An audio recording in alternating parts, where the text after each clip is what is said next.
Hello everybody, back here again for our vlog-a-day, and today is Saturday the 8th, and today was a great and beautiful, amazing day to be alive. Had it not been for hurricane cleanup and no power, it would have been one of the best days I've had down here since I moved to Florida, and super excited to see that we had such a great, wonderful day. It was in the 80s, had a beautiful breeze, sun was shining, which was what we needed. We needed a windy, warm, sunny day is what our state needed immensely.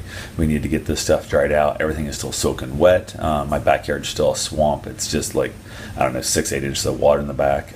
We have water in the ditches everywhere, but we got this morning. Glad to be alive. Still have no power.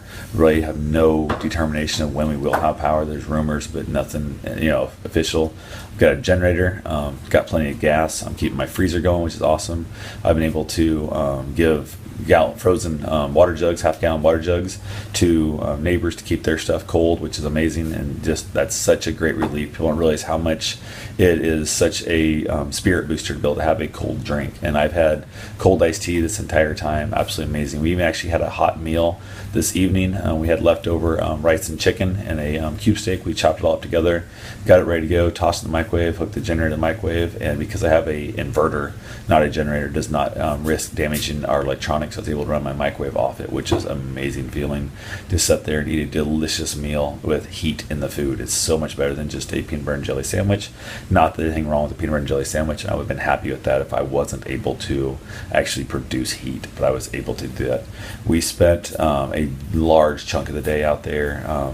Actually, first we started off in the morning, went out to Karen's work, checked on the business, seen how it was doing. There's some little bit of damage here and there, but it's fared extremely well compared to what it could have been. There was a couple other buildings within the quarter mile of her that have been completely destroyed. They were still standing in the metal frame, but the walls have been pushed down. Concrete walls were knocked down with this wind.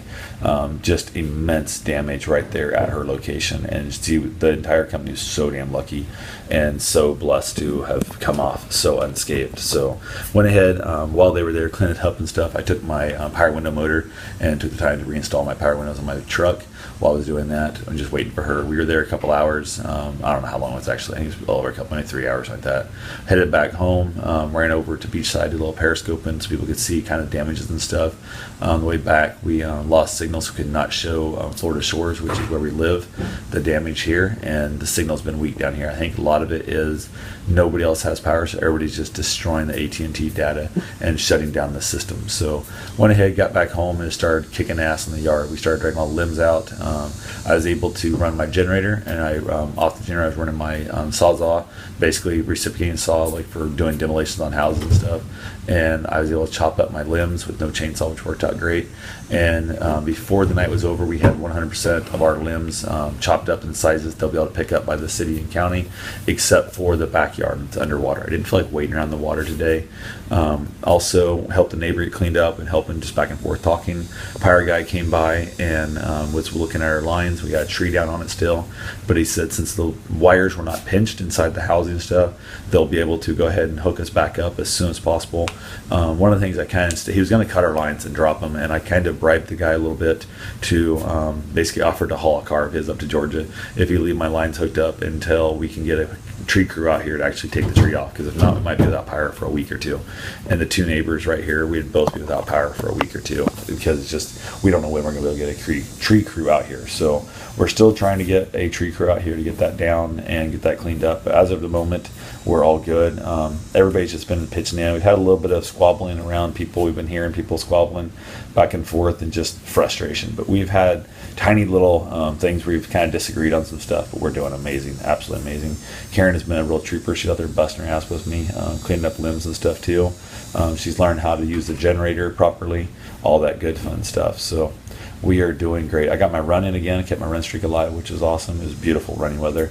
I would have loved to have been out kayaking all day today, riding my dirt bike and running and stuff, but instead we were here cleaning up hurricane, which was perfectly fine. We did take the bike over to Beachside also, checked on her boss's house and did some other stuff and just had fun. So we did find some levity in the devastation and the aftermath. So we are still together strong, and we're going to make it through this no matter what. So you guys have yourself a safe and wonderful day. Thanks for watching.